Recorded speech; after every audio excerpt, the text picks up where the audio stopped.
10:05, everybody. Thank you so much for joining us today for our talk on leadership and turnover and how those two relate to each other.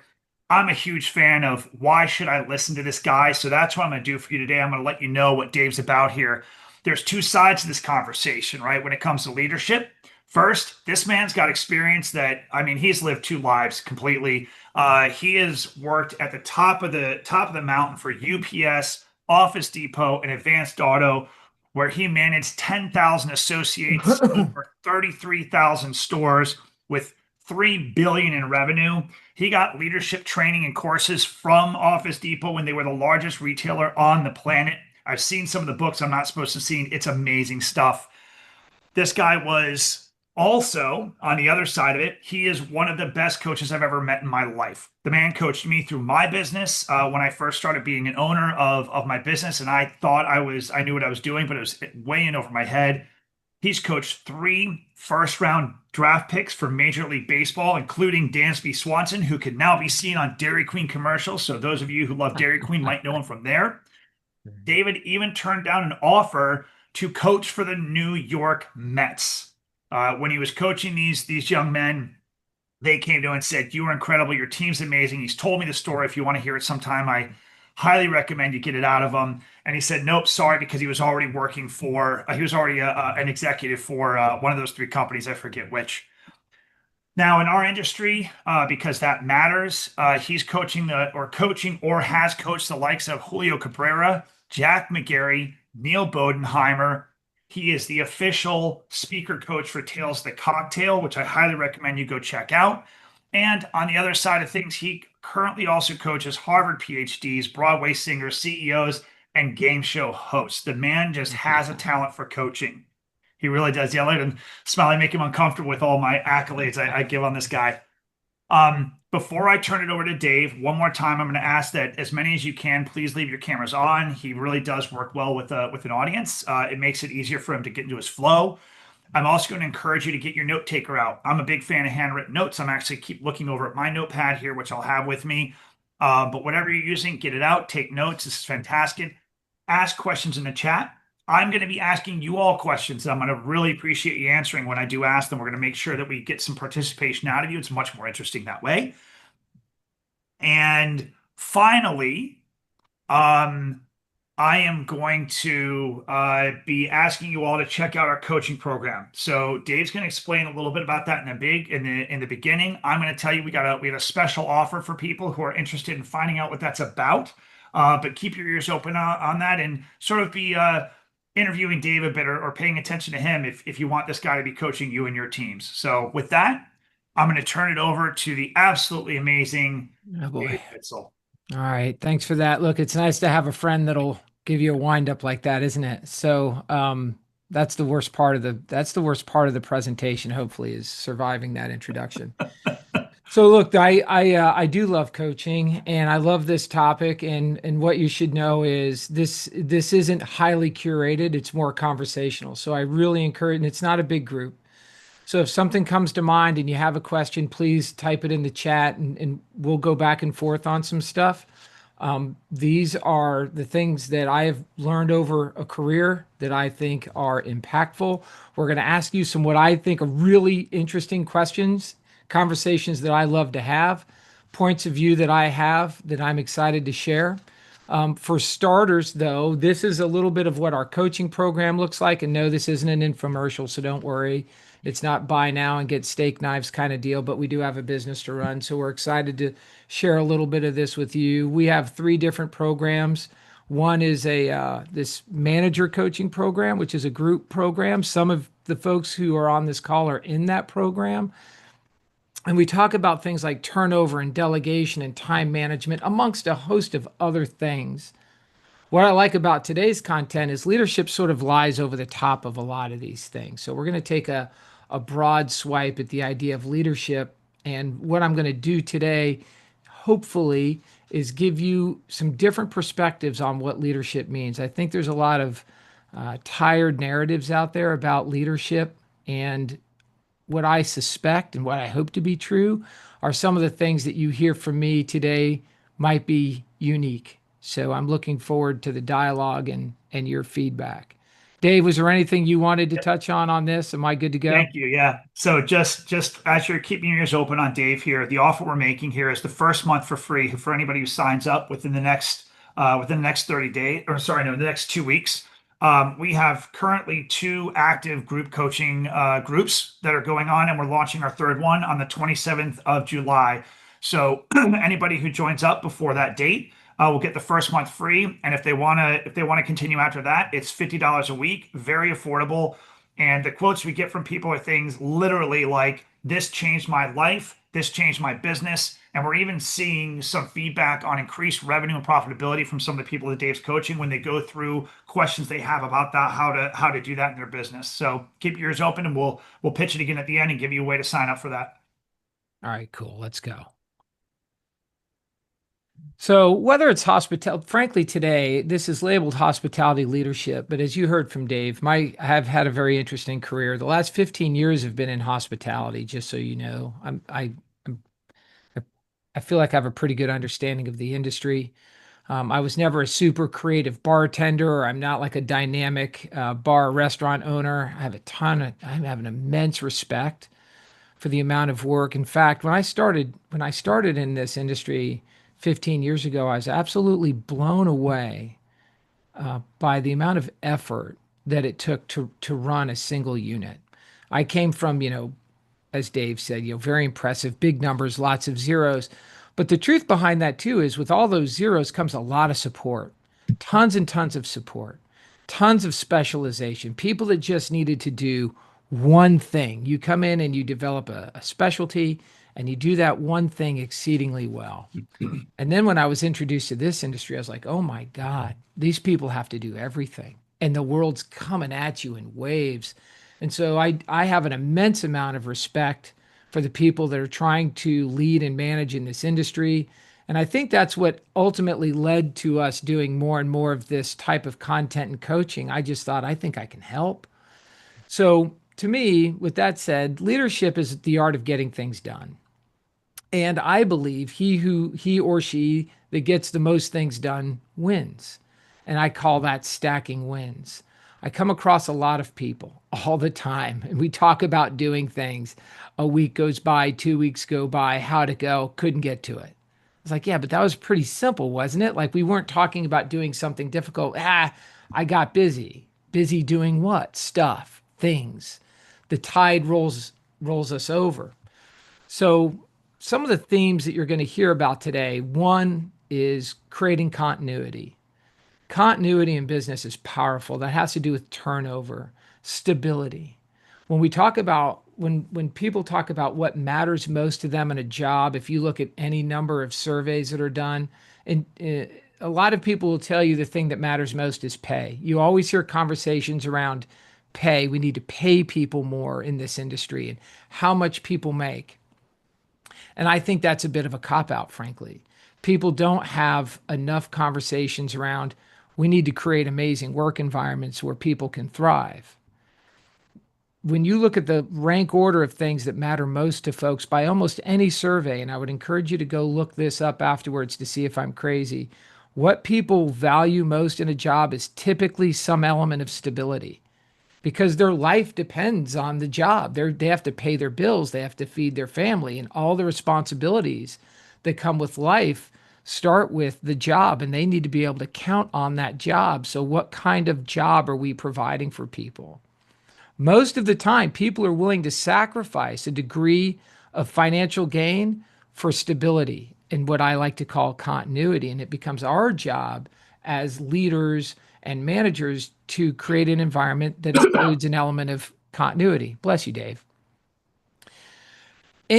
How do we do that? Well, one way we create continuity is we need to teach and train people. We need to create value for folks within the job. So they say, look, I know what to do. If you look at what makes people leave, they leave because I don't know what's expected of me. No one invested in me. No one taught me anything. I'm not going anywhere. I'm failing. Why do I stay here? I'm going to go somewhere that affords me those types of opportunities, no matter the job. No matter the job, whether it's a host or a hostess, a server, a chef, doesn't matter. We want to have the tools and know-how to succeed, and then have some sort of career path and destination for our careers. Even if it's someone that doesn't want to move up, I want to still know, how do I win in the role that I'm in? The next bit is holding people accountable. I'm not sure we have a huge problem with this in the industry, but talented people want to work with other talented people. The like-minded want to work with the like-minded. And when we have people that are off camber or they don't fit in, but we don't want to get rid of them because we don't want to suffer the turnover, we end up holding on to people out of desperation, or desperation creates desperate hires. Desperate hires are culture killers, and then we chase off the good people. And that's a bad cycle. And then finally, encouraging ownership. We want people who stick around, the good people, we want to give them responsibility. Ironically, a lot of times leaders think that people don't want extra responsibility when in fact they do. Especially talented people enjoy a degree of authority, the ones that have know-how. As long as they're responsible with it, we want to encourage ownership within our businesses. So we're gonna talk a little bit about all of this in different ways today that I hope you find to some degree enlightening. All right, so this is what I promised. This is one of the fun. This is an all play. This is one of the participation points in the program. I love this conversation. So I'd love for you guys to type in the chat. Dave will jump in and moderate this. Dave, I'm sorry if I'm going over some of your spots. The primary function, I should say, the primary function of a leader or as a leader is to be blank. Now, if you already know the answer, and a few of you may who have worked with me, don't spoil the broth. Don't put the answer in if you already know the answer. In fact, if you can remember what your original answer to this was, you can put that in, and then we'll have a chance. But what's the primary function of a leader as you see it today? Yep, mine was originally trustworthy, so I put that in the chat for people. Please respond. We got one in here so far from Daniel. I want everybody to put what their thought on this answer is. There really is no stupid answer. And every time I give Dave an answer, he's like, "That's a really good answer." Truth of the matter is, you're all going to have good answers. I can almost promise you that. There's lots of good answers. There's lots of great answers. There's one that I'm looking for. So we got from Daniel, we've got inspirational. From John Reynolds, what your staff needs you to be. That's an interesting one. Willie Rosenthal, a support mechanism. Come on, everybody. Arno. Oh, we got Arno coming in here. Supportive. Wes, the support to staff success. A lot of support throughout here. Yep. Brian, what do you think? You better type in an answer, but he's sitting right next to me here. He doesn't put an answer in. He's in trouble. Replaceable. That's one. All right. Anything else? Encouraging. Michael. I'm not going to try to butcher your last name, Michael. All right. Do we have everybody? I get that enough for myself with Domzalski at the end. Influential. Ooh, I like that one. All right. I think that's most people here. Okay. So I love all those answers. There is one, what I consider best answer in that group, and that's Brian's, and that's replaceable. And that's the road I'm taking you down today. Brian's proud right now. Just so yeah, the primary function of a leader is to be replaceable. And you may think, is that right? Let me make the case. I'll make the case. You don't have to just trust me. As a leader, if we're replaceable, to me, that means we've done our job. I like to use the military as an analogy. What happens if, say, the lieutenant or the captain goes down in the battlefield and nobody knows what to do? Then the team's going to get slaughtered, right? So we don't want our team to get slaughtered. And some of what I see anecdotally, I suppose, in the industry, if I could try to sit down and have a conversation with a manager at, say, a booth at a restaurant, and in a half an hour period of time, 5 people will come up with just the most basic question. Like, the person doesn't have the time to have a 30-minute conversation with me about something without 5 people interrupting with questions that I'm like, are you kidding? Like, how does nobody know how to think here? And I think that's a bit tragic. Our job as a leader is to be replaceable. What that means is we have taught, we have trained, we have invested, we've selected the right people. And these people are elevating in the organization. Moreover, If you're a great leader and you invest and teach, this is the beauty of great leadership, by the way. I think this is a beautiful thing. Remember, I nerd out on leadership. I use the word beautiful. If you are as a leader not only developing your team and you're instilling all the things you know, but then they combine that with the things that they know. What you should be developing are people that are even better at the job than you were. You elevate out. I was leaving one of those organizations Dave was talking about earlier, and there was a lot of concern about me leaving. And I thought to myself, look, if you are an irreplaceable leader, I think you're failing at your job. So they came to me and they offered me this and that. And I said, look, the guy getting ready to take my, I said, here's who's going to take my job. This is the person you need to put in my role. And by the way, they're going to be better than I am. And they're like, no, no. It's like, no, no. This person's absolutely going to be better than I am. I've taught them everything I know. There's nothing left for me to teach them. And they have their own skill set. They're going to be amazing. If you trust me now as a leader, trust me with who I'm telling you my replacement is. And so that's what they did. They put that person in my role. And yeah, he was better than me. And it was a sight to behold. And I am thrilled. And to me, that's the ultimate mark of leadership. What happens, and you can all ask yourself this, it's a good question to ask. What if right now you had to be gone for 2 weeks? You just had to go right now for 2 weeks. What do you come back to in those 2 weeks? What's your world look like?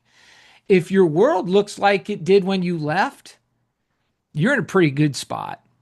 You've done your job. You have a good team. They're well educated. They're knowledgeable. They know how to answer questions for themselves. They know how to be responsible for things. They've been assigned tasks and duties within the organization. But when people say to me, look, I can't be gone for a day. I have owners who can't take a day off. Now that won't apply to this group. I understand that. But can you imagine that world? I find that devastating.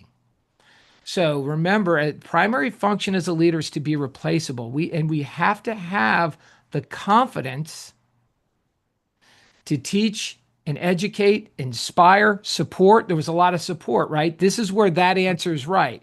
Support is a component of replaceability. Most of all the answers you gave, I see as a function of being replaceable.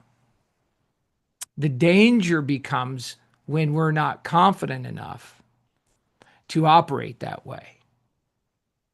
Any questions about that? Because I love that conversation, and I'm open to anyone who thinks I'm wrong. While we're waiting for the questions, I'll say two things here. One, this concept, I was thinking as you were saying it, Dave, is tangentially sort of discussed in Good to Great. If anybody here hasn't read Good to Great, pick up that book and read it. When they talk about leadership, I don't think they specifically say that the number one quality is replaceability. However, all of the great level 5 leaders, they call them in that book, are 100% replaceable. And those who weren't replaceable are not true leaders. And as you see the way they put it out, it's another perspective on what Dave's saying, or another way to approach it. The Mhm. other piece is this is one of the things Dave coached me on early on in my business. And I couldn't leave for more than a few days, and things fell apart. Even then, I had things to come back to. Now I can be gone for a month, and Brian's sitting over here. Make sure everything's running beautifully and perfectly. And even he's been here for a week. The team's running great without him down there. So we have embraced this idea completely in our business, and it's allowing us to grow in ways we never could before. Well, Dave lives in the opposite side of the continent of where his business resides at this point, which is really cool. Arno has his hand up. Arno. Yeah, question to that. So I know in a smaller business like a Barmetrics, for example, where the owner operator literally knows how to do every component of the job. While they may not be the best, they're able to at least identify the right mechanisms to train the right people, et cetera, et cetera. In a larger business, let's even say like a good restaurant, how does a manager who maybe hasn't been a back of house staff member for the most part, how do they identify the right people or the right training mechanisms to make themselves and other people in the back of house replaceable? Does that make sense? Like, how are you able to identify skill sets that are not within your core competency and then train the right people and support them to be irreplaceable? The short answers are pay attention and ask questions. So I say all the time, I don't know anything about pig farming, but if you put me on a pig farm in 30 days, we're going to make bacon. So I don't need to know I don't need to look. How much do I know about hospitality? Truth be told, I asked questions. I was a sponge. So you have to also be confident enough to know what you don't know. Let me answer that. I'm going to answer this in a whole bunch of asymmetrical ways, Arno. And I'll say the most controversial thing that I'll say today, and it's a compliment to all of you who are on this call. Stupid people don't seek out coaching.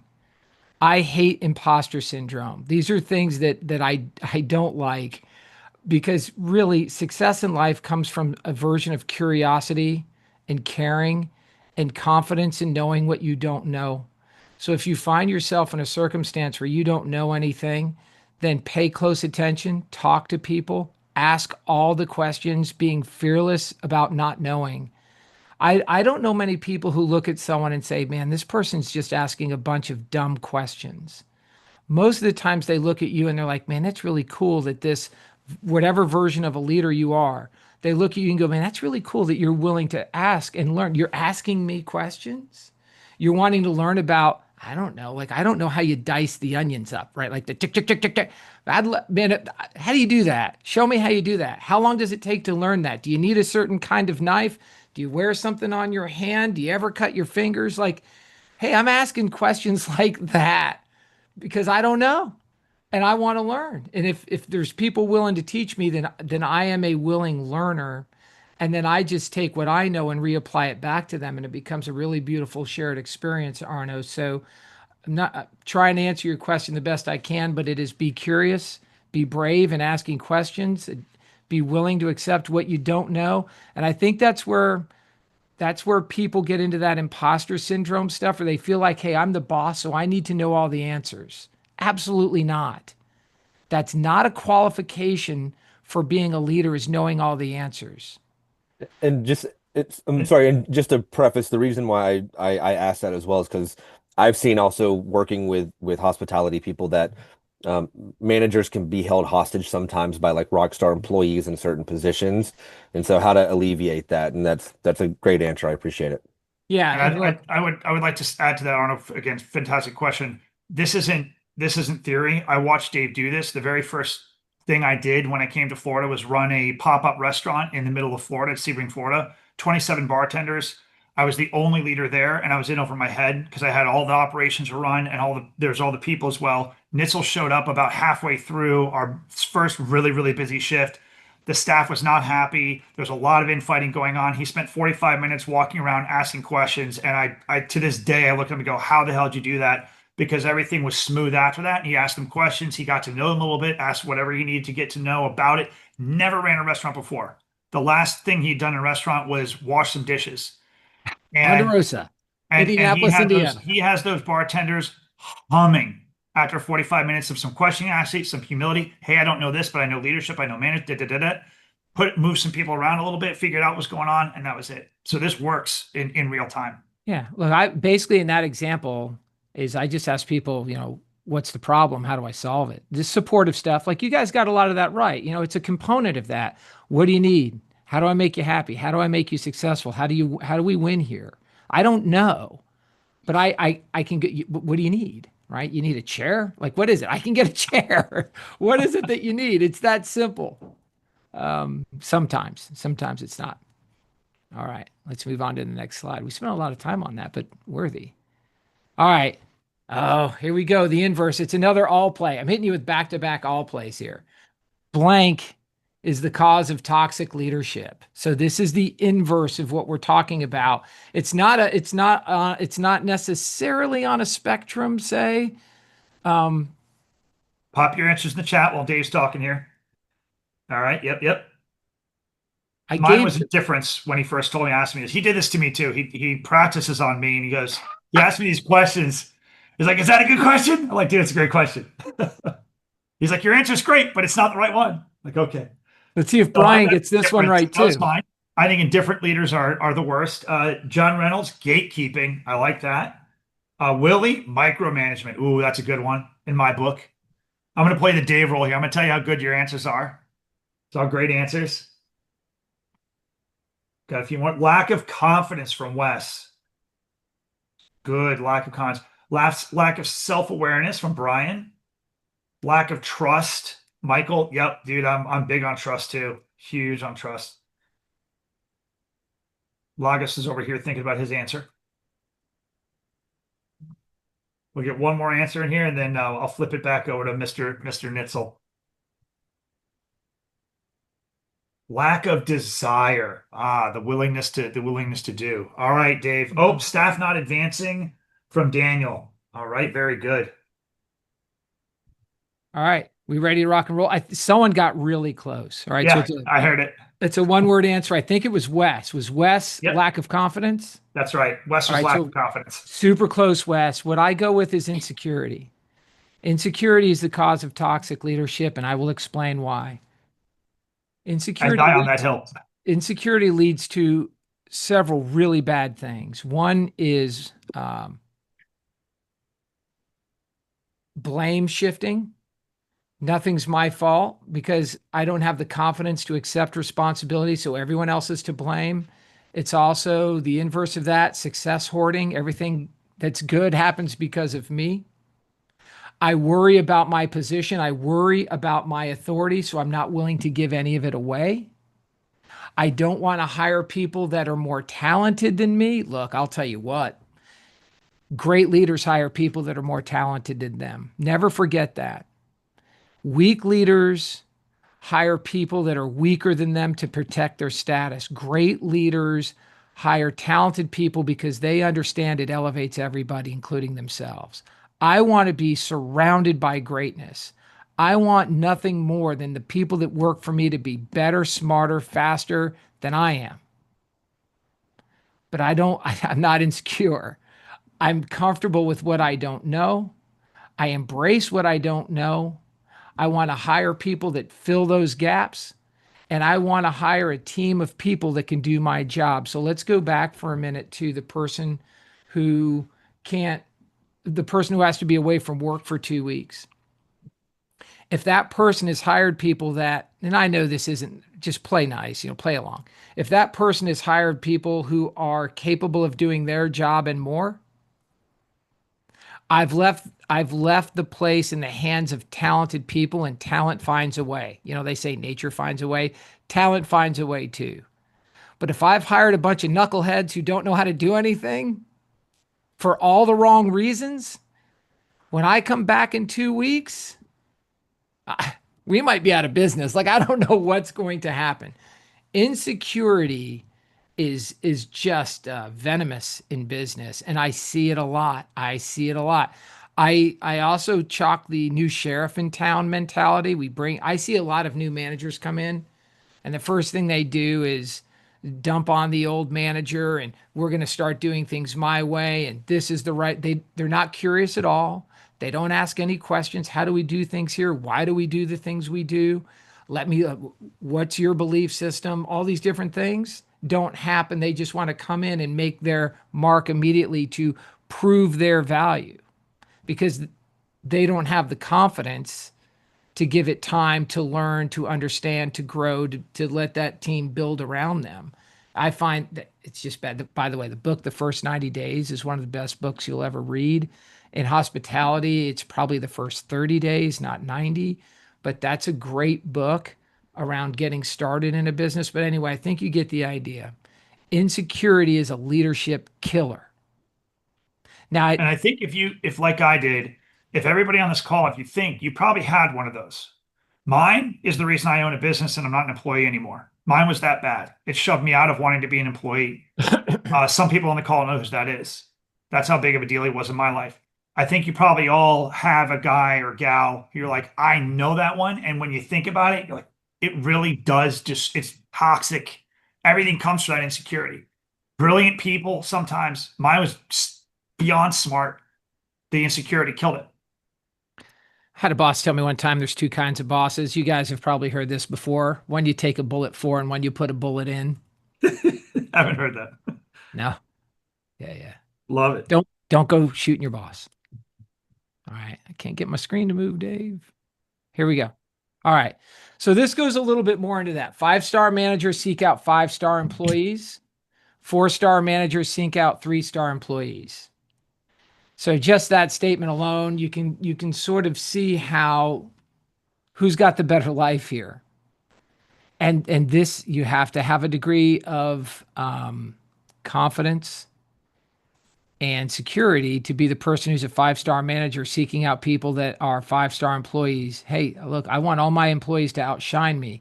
Your team is a reflection of you and shouldn't be viewed as a competitive circumstance. That's awful. So I want to share with you on the next slide. Dave may chime in on this, but I'm going to run mostly with this, Dave. This is a real, I want to give you some real world stuff, not just theoretical. You can say, yeah, Dave's got good ideas, but in practice, does any of this stuff, how might this work in practice? I want to just show this to you. This is a real client example. We were working with a group, and what I wanted them to do is I wanted them to start looking at sales per minute. So over here on the left, you see SPM. Can you see my cursor, Dave? Does my cursor Yes, show up? you're good. Okay. Over here, sales per minute. So I asked the group, who are your top performers in your business? I don't know. They would give me names. I said, well, what makes them the top performer? And it would just be anecdotal stuff. People love him, people love her, whatever it was. And I was like, no, look, is there any empirical evidence as to why that person is the top performer? So what we did was we took 3 months and we evaluated on a sales per minute basis. It's not a perfect metric, but it's a good one. It's a great starting point.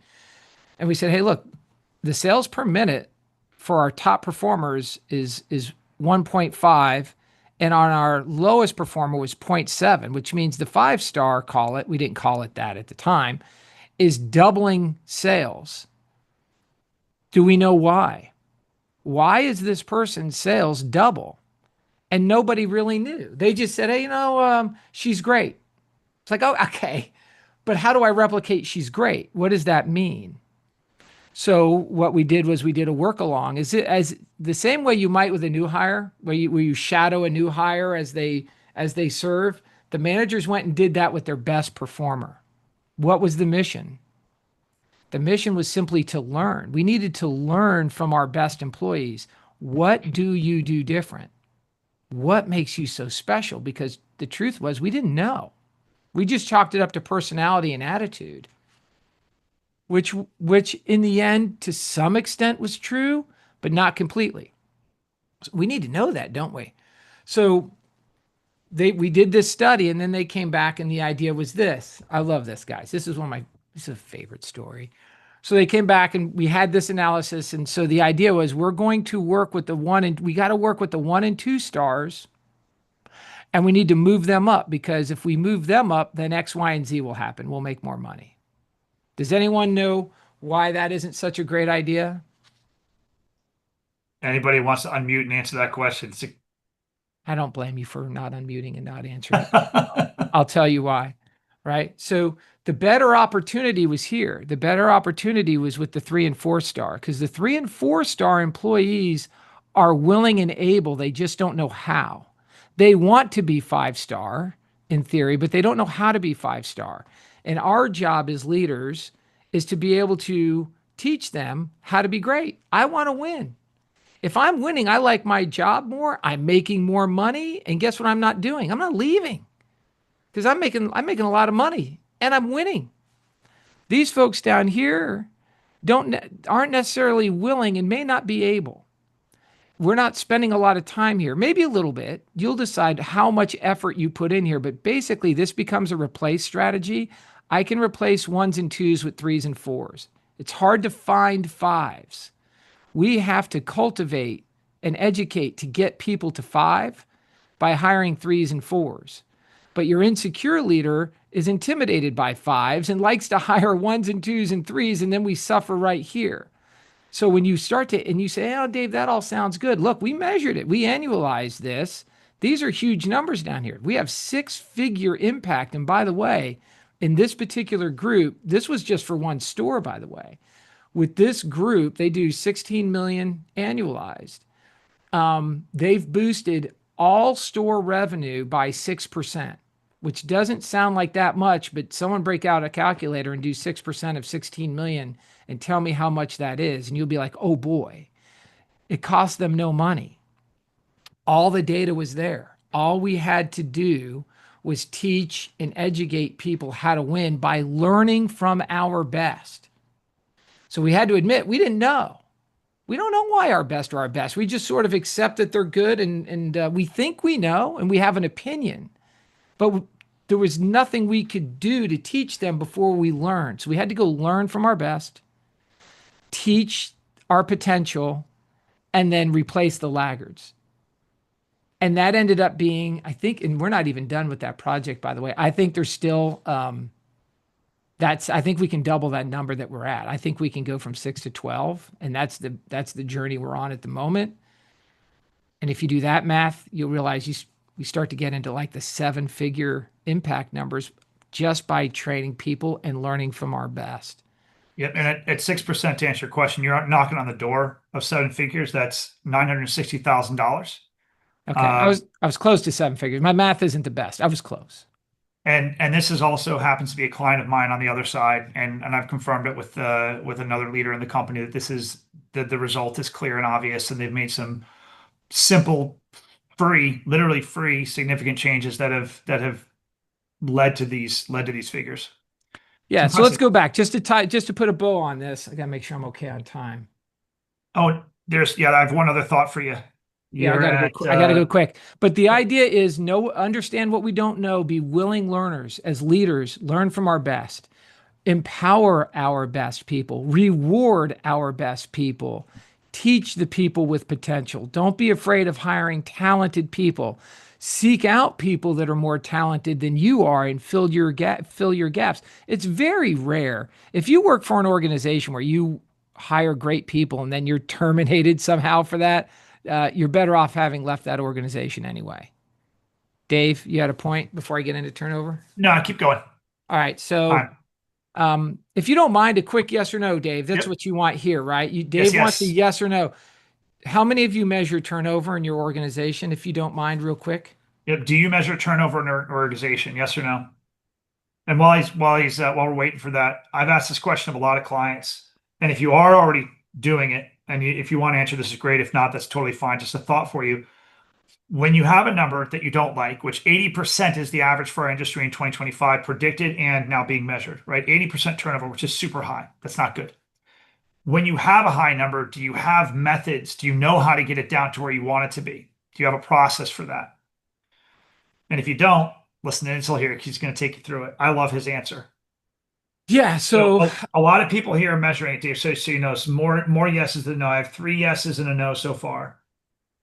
Yeah. So by any measure, turnover costs us about $2,500 to $4,000 per person. And you may not think that's possible, but when you really math out, onboarding someone, getting them into the system, training them, the loss of productivity, both in them as a new hire and with the person who's training them who isn't doing other things and they could be. It's not hard to add up the guest experience cost of dealing with a new employee. Not that it's bad. It's just they may not be as productive. They may miss out on some sales. It's not hard to get to $4,000 ahead. In fact, that's probably understated if you get your arms around all of it. And if you're going through 100 people a year, say, let's just make it 4,000 for the easy math, $400,000 of cost. Is that a lot of money to anyone? I mean, to me it is. So if you think about what we learned on the sales and increased revenue side, we found what we hope ultimately will almost be 900,000. And if you can knock out 400,000 in cost on the turnover side, holy cow, you have the kind of business that you love working in, and it frees you up to do some of the things that you'd really love to do. I don't know where you are now.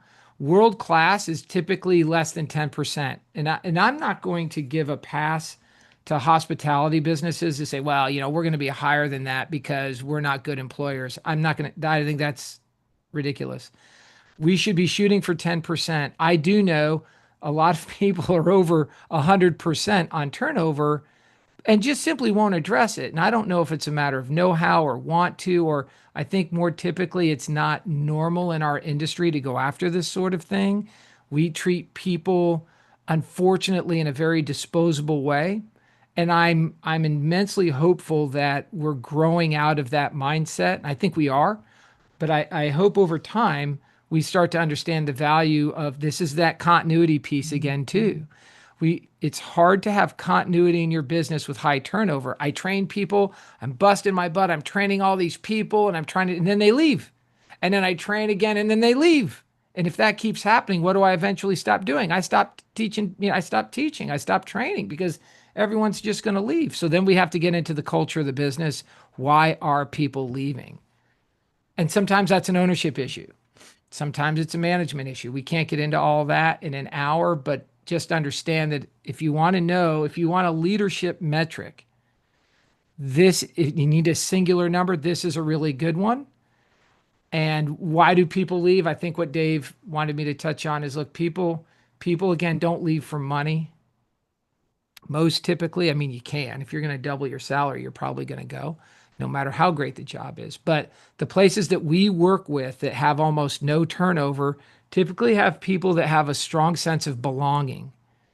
I belong here. They have a sense of ownership, a sense of pride, a sense of belonging. There's an element of trust, mutual trust in the business. And folks are like, look, I love this. I love this. And I'm not leaving for a buck or two. I'm just not. I'm not going to leave for a buck or two an hour. I'm not going to leave for 10 grand. Yeah, maybe 20 or 30 grand more, maybe, depending on where you are on the salary scale. But companies like that have great culture, sense of belonging, sense of investment, sense of empowerment, people don't leave, generally speaking. And if they are, we have to do some digging. Any questions about that? Checking my time, Dave. I gotta go talk too much about leadership. All right, look, I'm going to go through this quick. This is usually I spend a lot more time. I'm going to make a quick point on this slide. Look, style doesn't matter. As in my book, leadership isn't a matter of style. You can have a commander personality. You can be unassuming. You can be passive. You can be resolute. You can be reliable. There's lots of ways to lead. Lots and lots of ways to lead. And people will usually conform to your leadership style, provided you do those other things we talked about. You support, you're there for them, you're trustworthy, you create an environment that they can rely on. You do all those other things. You can even be, you can have a degree, you can have a big ego and be a great leader. A lot of the people on this list have really big egos. If you don't think Oprah Winfrey and Elon Musk and Omar Bradley and Margaret Thatcher and Jeff Bezos don't have huge egos, you're wrong. And I don't know, maybe some of them might be. Like, I don't know what it's like to work for them. But I'm assuming they're pretty good leaders based on what they've achieved in life. That's not always true, by the way, but we're going to make that assumption. My point here is don't get caught up in style. Just be authentic. Be yourself and work the elements of developing a team within your own style construct. This is something Dave and I created a few years ago for Dave, before you jump through, Arno has a question for you. Yeah, go Arno. He said, what's the best way to identify your style truthfully and learn how to maximize that style? Personality assessments, which I love. If you want a really good one, 16 Personalities is free online. If you guys go do that, share your results with me. I'd love to see them. But 16 Personalities is a really fun way to do it. And Arno, I'm going to talk about that a little more in a minute too. And I'm sorry for being short. I just need to hit my marks because I talked too much earlier. So this is what we call our cost model for scaling. There's scalable and constricted. So again, I won't beat a dead horse, but part of our primary responsibility as a leader is to develop that continuity. Here we call it consistency. I probably need to change this, Dave. Is continuity, which means I know what to count on. I like to talk about this too in terms of emotional consistency. One thing that people can't suffer long is emotional unpredictability. So if I have something goes wrong, are you going to handle it well? Are you going to lose your mind? How are you going to handle that? I'd almost rather you lose your mind every time because I know how to manage to that at least. I can prepare for that at least. So if you want to contemplate where you are on that spectrum, think about the emotional consistency that you bring to the job, the more mature you can be, the better you can handle problems and issues, the better your entire organization will be because your team will reflect you. So if you're an emotional minefield, your team will be an emotional minefield, and then things are blowing up all around you, not good. So I would encourage all of you to really work on, even if you're already good, to work on being exceptionally emotionally consistent. The next thing is order and chaos. Another huge role for leadership is we need to create order. So talent loves order because talent provides a pathway to success. Talented people want to know how to win, whether the win is being rewarded, being promoted, being recognized, whatever it is. Talented people like order because they want to win. Chaotic people are drawn to chaos. So when people come in and create orderly environments, and let's say that it wasn't orderly, you create order, the first people that will leave are the chaotic ones because they don't thrive in order, and they'll be identified and then sorted out. And what they'll do is they'll go find the chaotic place down the street to go work. So if you're surrounded by chaotic people, if that's the case, take a look at the amount of order you've created in your business, the amount of emotional stability you've created in your business, and work towards the 10 and away from the 1. Self-awareness, to me, is the most important tool that any leader brings to the job. And the reason I say that is because if we're not self-aware, we don't understand our impact on others. Our job is essentially how we affect others. Can you read the room? Do you understand the power of your words, the power of your attitude, the energy that you bring to the job? If we're just consumed in self-interest, narcissism, if it's all about us, if we have insecurity issues, all of that works towards that self-deception end. And that's a leadership killer. And it's rot for the business. Whereas the self-aware manager is not thinking about necessarily how they feel and what they want to say, but how it's going to impact the team. And there's times, Dave will tell you, there's times where I'll give you a dose. Like, I'm not here to tell you that you need to always be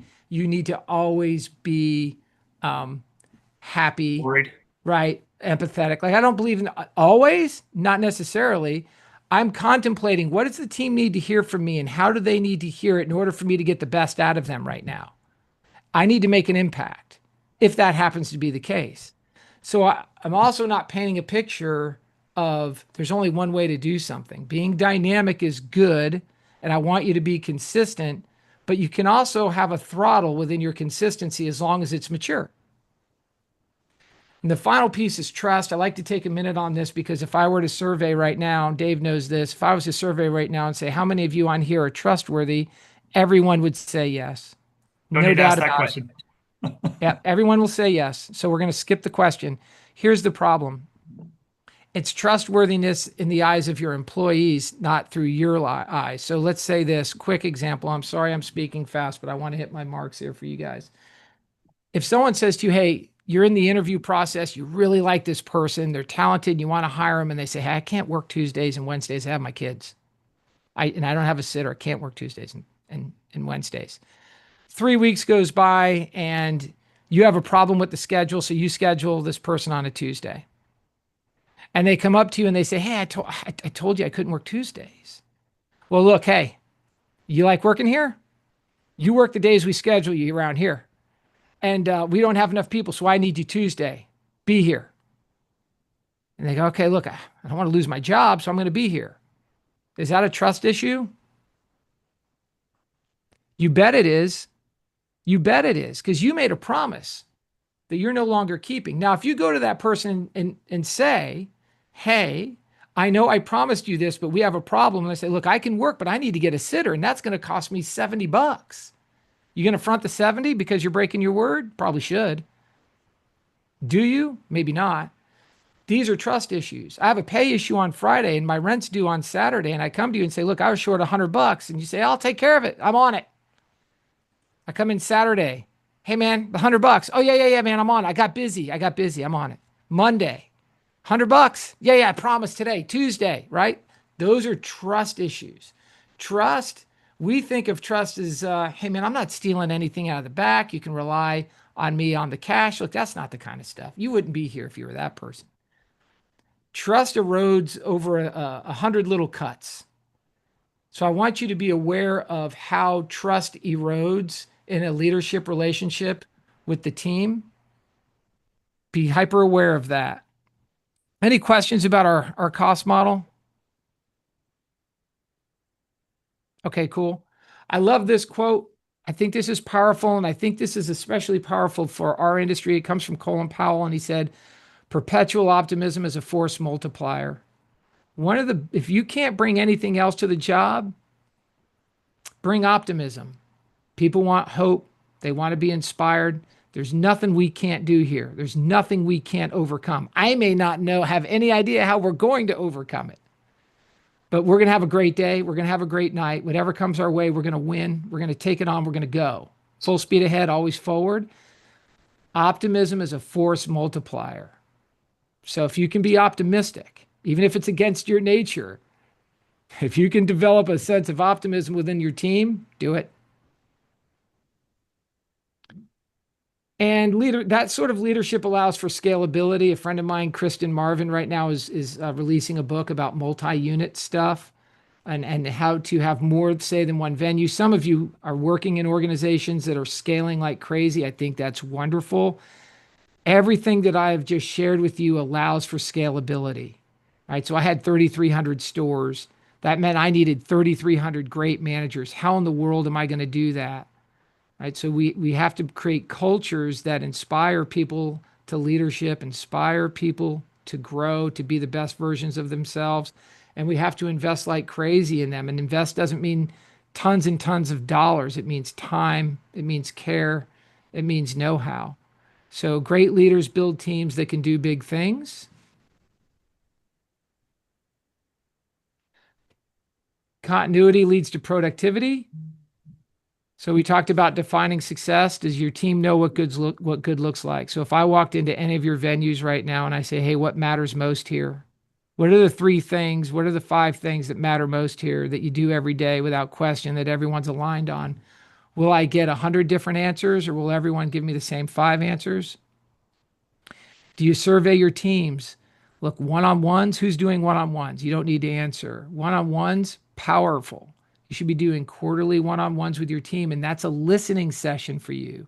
Employee reviews, that's the time for you to tell them how they're doing and what they can do, X, Y, and Z. One-on-ones is an opportunity for them to have a professionally intimate conversation with the boss. I have your undivided attention.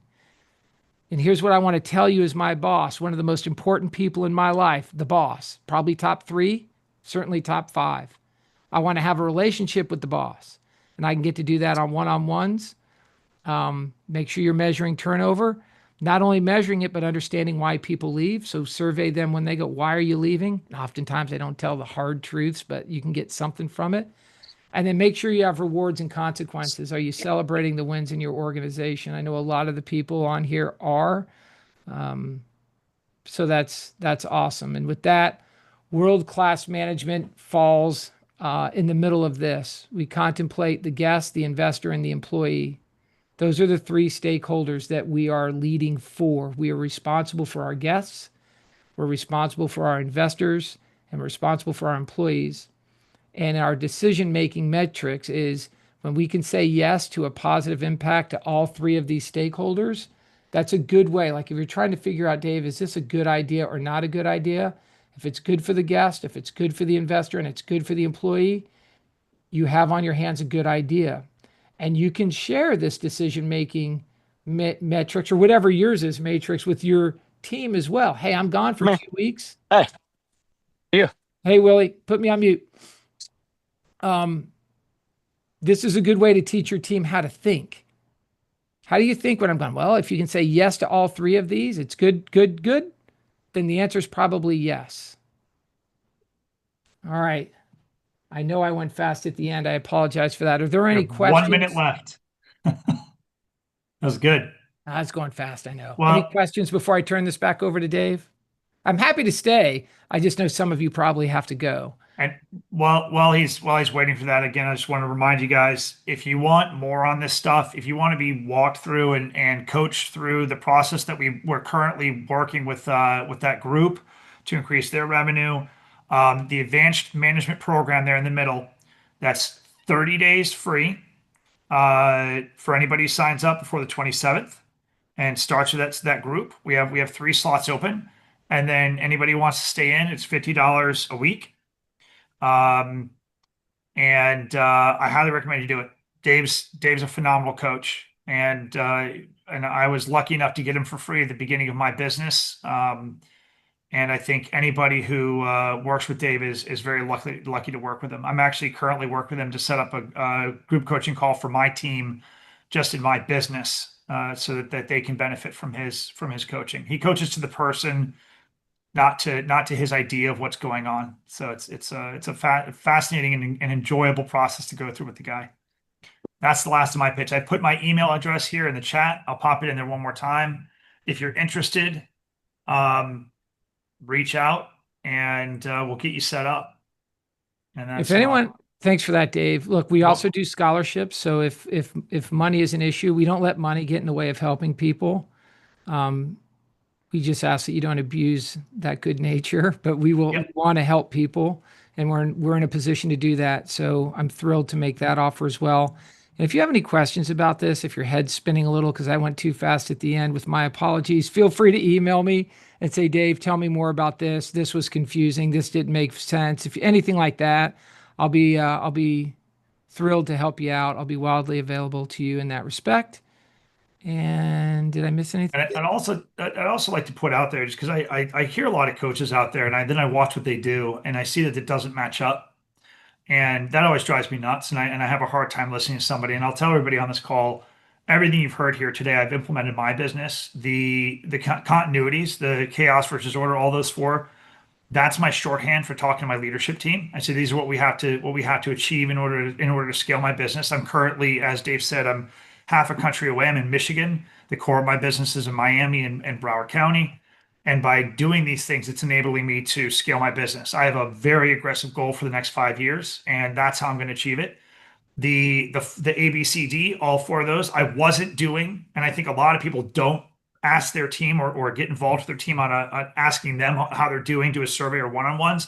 I started those very recently. It was the last of those that I started.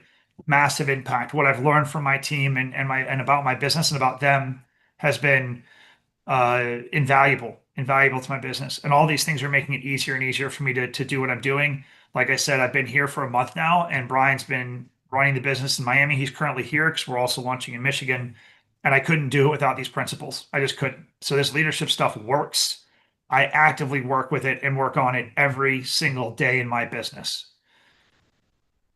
Dave, thanks for all that. And in all sincerity, gang, I'd love any feedback you have for me on what you thought of this. Hey, this was good, Dave. This was garbage. You need to change this. Like I'm in for whatever you think would help me be better, to help more folks like you improve their lives and businesses. So I really would love some feedback. We do these maybe 3 or 4 times a year. And look, we don't always know if we hit the mark. So what you got here, Dave, is this was great. Thank you. Super informative. Thanks, guys. Thank you. Okay. Dave, thank you. Excellent session. That's from Wes, Arno, Willie, and Michael. That's awesome. Thanks, gang. Brian over here is shaking his head. He thinks it was. Yeah. Hey, if there's something here that's a stinker, you let me know. Or if you have questions, you let me know, because I'd love to hear it. Got another thank you. 100% on the excellent session from 2 other people. All right, gang. I appreciate you. Go have a great day. Hopefully you learned a little bit, and we'll talk to you soon. Thanks, everybody. Amazing. Okay, bye-bye. Thanks, guys. See ya.